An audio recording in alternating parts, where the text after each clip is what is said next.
নিয়ে যারা বিভ্রান্তি ছড়াচ্ছে তাদের সমালোচনা করেন। দেশবাসীকে সঠিক তথ্য দিতে ব্যবসায়ীদের প্রতি পরামর্শ দেন তিনি। আমরা এখানে আসার আগে তো আমাদের দেশে অনেক কিছু শুনলাম, আমি যাচ্ছি দেশ বেঁচে দেবো, এটা করবো সেটা করবো। আপনারা তো ব্যবসায়ীরা আমার সাথে এসেছেন, কতটুকু কি বিক্রি করলাম সেটা তো আপনারাই জানবেন। কাজেই এটা এই ধরনের কথা যারা বলে তারা আসলে অর্বাচী অথবা উদ্দেশ্য প্রণোদিত ভাবে বলে। কাজে আপনারাও যে বলতে পারবেন যে বেচে দিলাম না নিয়ে গেলাম, এটা আপনারাই বলবেন, আমাদের এখানে বলার কিছু নেই। আয়তনে অপেক্ষাকৃত ছোট দেশ হলেও অর্থনৈতিক সমৃদ্ধির দিক থেকে বাংলাদেশ এখন আর পিছিয়ে নেই। আর তাই এই সমৃদ্ধির পথচলায় ভারতের ব্যবসায়ীদের সাথী হতে আহ্বান জানালেন প্রধানমন্ত্রী শেখ হাসিনা। এর আগে ইন্ডিয়া ফাউন্ডেশন আয়োজিত সংবর্ধনা অনুষ্ঠানে যোগ দেন প্রধানমন্ত্রী শেখ হাসিনা। সে সময় বাবার আদর্শ মেনে বাংলার মানুষের ভাগ্য উন্নয়নে কাজ করার কথা জানান তিনি। My father liberated Bangladesh. He had a dream.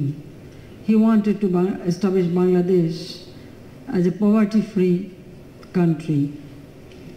Since after 21 years, when I became Prime Minister,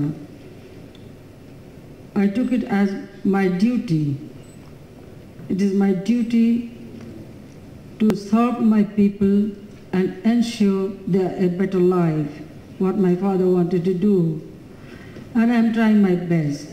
সে সময় সকল সিদ্ধান্তের বিষয়ে ভারতের কেন্দ্রীয় সরকারের প্রতি পূর্ণ আস্থা ব্যক্ত করেন প্রধানমন্ত্রী Sheikh Hasina. He wanted to establish Bangladesh.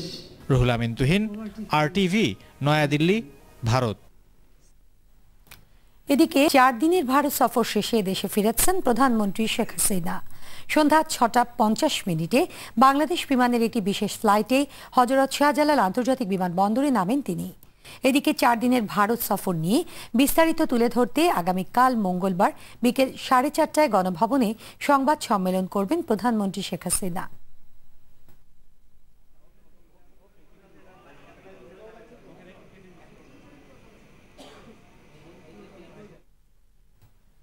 প্রধানমন্ত্রীর ভারত সফর ফলপ্রসূ হয়েছে বলে মনে করেন তার সফর সঙ্গী ব্যবসায়িক প্রতিনিধিরা। এর মধ্য দিয়ে ভারতের সঙ্গে বিরাজমান ব্যবসায়িক ঘাটতি পূরণ হবে বলেও মনে করছেন তারা। বিস্তারিত শরীয়ত খানের রিপোর্টে। 4 দিনের সফরের শেষ দিনে ভারতের ব্যবসায়ীদের সঙ্গে বাংলাদেশের ব্যবসায়িক প্রতিনিধি দলের বৈঠক হয় দিল্লির হোটেল তাজ প্যালেসে। এতে বাংলাদেশের পক্ষে নেতৃত্ব দেন FBCCI সভাপতি Abdul Matlub Ahmad, Bengal group of industries chairman Alhaj Morshed Alam MP ও FBCCI এর সাবেক প্রথম সহসভাপতি মোহাম্মদ জসিমউদ্দিন সহ বাংলাদেশের 257 জন ব্যবসায়ী এ সময় উপস্থিত ছিলেন। বৈঠকে দুই দেশের ব্যবসায়ীদের মধ্যে 13টি সমঝোতা স্মারক স্বাক্ষর হয়। এই সফরের মধ্য দিয়ে ভারত বাংলাদেশ ব্যবসায়িক সম্পর্ক আরো জোরদার হবে বলে মনে করেন ব্যবসায়ীরা। প্রধানমন্ত্রী ভারত সফরে আসছেন, এবারে সফরটা খুব গুরুত্বপূর্ণ আমার কাছে মনে হইল, এবং সবাই স্বতঃস্ফূর্ত, সবাই খুশি। ভারতের সাথে আমাদের রিলেশনটা শেখ হাসিনার আমলে আরও অনেক গভীর হচ্ছে। সরকারের সাথে 36টা MOU হয়েছে টোটাল, আর বিজনেসম্যানদের সাথে হয়েছে 13টা MOU। ব্যবসায়ী নেতারা আরও মনে করেন এ সফর দুই দেশের বাণিজ্য ঘাটতি কমিয়ে আনবে। বাংলাদেশ থেকে ইন্ডিয়াতে এক্সপোর্টের সময় যেসব ব্যারিয়ারগুলি আছে, বিশেষ করে নন ট্যারিফ ব্যারিয়ার, অ্যান্টি ডাম্পিং সহ এই ধরনের যে প্রবলেমগুলি আছে সেগুলি নিয়ে কাজ করবেন, এবং বাংলাদেশের ইনভেস্টমেন্ট কীভাবে বাড়ানো যায়, ইন্ডিয়ান ইনভেস্টমেন্ট টু বাংলাদেশ, ইন্ডিয়াতে বাংলাদেশের ইনভেস্টমেন্ট ইন্ডিয়াতে কীভাবে বাড়ানো যায় সেই হিসাবে কাজ করবেন। 4.5 বিলিয়নের উপরে যে তাদের সাথে যে আমাদের ডেফিসিয়েট আছে এইখান থেকে এবং বিভিন্ন ট্রেড ব্যারিয়ার আছে এগুলো যাতে অবসান করে এবং আমরা যাতে আরও এই ইন্ডিয়ার সাথে ব্যবসা করতে পারি। শরীয়ত খান, RTV। এদিকে তিস্তা চুক্তি নিয়ে পশ্চিমবঙ্গের মুখ্যমন্ত্রী মমতা ব্যানার্জির বিকল্প প্রস্তাব আমলেই নেয়নি বাংলাদেশ সরকার। সচিবালয়ে এক সংবাদ সম্মেলনে তথ্যমন্ত্রী হাসানুল হক ইনু একথা জানিয়ে অভিযোগ করেন প্রধানমন্ত্রীর ভারত সফর নিয়ে খালেদা জিয়া বিভ্রান্তিকর বক্তব্য দিচ্ছেন। চুক্তির কোনো অংশে দেশ বিক্রি হয়েছে খালেদা জিয়ার কাছে, সেই প্রশ্ন করেন তথ্যমন্ত্রী। বিস্তারিত জানাচ্ছেন নাজিব ফরাজি। প্রধানমন্ত্রীর ভারত সফর নিয়ে এই সংবাদ সম্মেলনে তথ্যমন্ত্রী বলেন, প্রতিরক্ষা চুক্তিগুলো দেশের সেনাবাহিনীকে হুমকিতে ফেলবে না, বরং দক্ষতা বাড়াবে। সব দেশের সঙ্গে সামরিক সরঞ্জাম কেনার চুক্তি করা গেলেও ভারতের সঙ্গে কেন করা যাবে না এমন প্রশ্নও রাখেন তিনি। চীন, আমেরিকা, রাশিয়া ইত্যাদি থেকে সামরিক সরঞ্জাম ক্রয় করা যাবে, কিন্তু ভারত থেকে সামরিক সরঞ্জাম ক্রয় করা যাবে না, এটাও ওই রাজনীতির দৃষ্টিভঙ্গি। সব দেশ থেকে ঋণ নেওয়া যাবে, কিন্তু ভারত থেকে ঋণ নেওয়া যাবে না, এটাও সেই একই রাজনীতির দৃষ্টিভঙ্গি। আমি আপনাদের মাধ্যমে বেগম জিয়াকে চ্যালেঞ্জ জানাব, বাংলাদেশ ও ভারতের মধ্যে স্বাক্ষরিত অতীতে এবং বর্তমানে কোন চুক্তি বা সমঝোতা স্মারকটি দেশের স্বার্থবিরোধী, কোনটিতে দেশ বিক্রি হয়েছে। এ সময় মমতা ব্যানার্জির তিস্তা চুক্তির বিকল্প প্রস্তাব গ্রহণ না করার কথাও জানান মন্ত্রী। এখনো আমলে নেওয়ার দরকার নেই।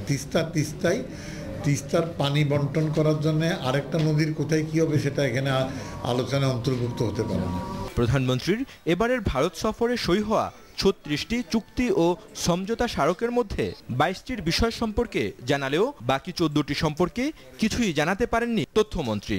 তবে চুক্তি হওয়ার আগে সংসদ ও জনগণকে এ নিয়ে অবহিত না করায় সংবিধান লঙ্ঘিত হয়নি বলেও জানান হাসানুল হক ইনু। পারে, এটা তার নির্বাহী ক্ষমতা। নাজিব ফরাইজি, RTV, ঢাকা। বিএনপি আন্দোলনে ব্যর্থ হয়ে ভারতের বিরোধিতা করছে বলে মন্তব্য করেছেন সড়ক পরিবহন ও সেতুমন্ত্রী ওবায়দুল কাদের। দুপুরে মুন্সিগঞ্জের সিরাজদি খানে বিআরটি এর ভ্রাম্যমাণ আদালতের কার্যক্রম পরিদর্শন শেষে একথা বলেন তিনি বলেন, ৭৫ পরবর্তী ২১ বছর ভারতের বিরোধিতার কারণে আমাদের অনেক ক্ষতি হয়েছে। প্রধানমন্ত্রীর এ সফরের মধ্য দিয়ে ভারত বাংলাদেশের অমীমাংসিত সমস্যাগুলোর সমাধান হবে বলেও আশা করেন মন্ত্রী। বাংলাদেশের জনগণ বিএনপির এই মিথ্যাচারের যে রাজনীতি, এ রাজনীতি জনগণ বুঝে ফেলেছে। এই পদ্ধতিতে আগামী দিনে আমাদের অমীমাংসিত সব সমস্যার সমাধান পর্যায়ক্রমে হয়ে যাবে। সেই আস্থার পরিবেশ প্রধানমন্ত্রীর সফরে সৃষ্টি হচ্ছে। দেশের স্বার্থ উজাড় করে দিয়ে নিজের স্বার্থে সরকার চুক্তি করেছে বলে দাবি করেছেন বিএনপি যুগ্ম মহাসচিব রুহুল কবির রিজভী। সকালে নয়াপল্টনের কেন্দ্রীয় কার্যালয়ে এক সংবাদ সম্মেলনে তিনি এই দাবি করেন। এ সময় রিজভী বলেন, এই পর্যন্ত যত চুক্তি হয়েছে তা সংবিধান অনুযায়ী হয়নি, তাই ভারতের সঙ্গে সব চুক্তি জনসম্মুখে প্রকাশের দাবি জানান তিনি।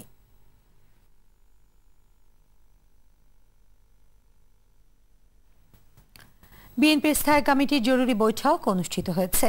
রাতে গুলশানে বিএনপি চেয়ারপারসন বেগম খালেদা জিয়ার রাজনৈতিক কার্যালয়ে এ বৈঠক অনুষ্ঠিত হয়। বৈঠকে ভারতের সঙ্গে চুক্তি ও সমঝোতা স্মারক সইয়ের ব্যাপারে দলের করণীয় নিয়ে আলোচনা হয়।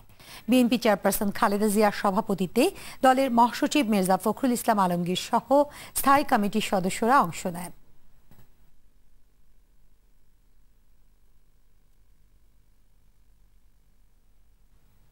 এবারে অন্য প্রসঙ্গ, যেখানে সেখানে পার্কিং, রাস্তার মাঝে বাস থামিয়ে যাত্রী ওঠানো নামানো এবং বেপরোয়াভাবে চালানোর কারণে রাজধানীতে নিত্য যানজট লেগে থাকছে।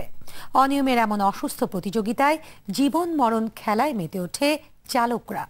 পরিবহন বিশেষজ্ঞরা বলছেন, আইনের কঠোর প্রয়োগের অভাব ও সমন্বিত পরিকল্পনার অভাবে এমনটি হচ্ছে। রাজধানীর গণপরিবহনের অনিয়ম নিয়ে জাহিদ রহমানের ধারাবাহিক রিপোর্টের আজ তৃতীয় পর্ব। ছবি তুলেছেন মাসুদ রানা। দিনে দুপুরে এমন বেপরোয়া হয়ে ওঠেন চালকরা। এমন দৃশ্যই বলে দেয় চালক হেল্পারদের হাতে যাত্রীদের নিরাপত্তা কতটুকু। গাড়ির স্টিয়ারিং হাতে পেয়ে চালকরা মেতে ওঠেন মরণ খেলায়।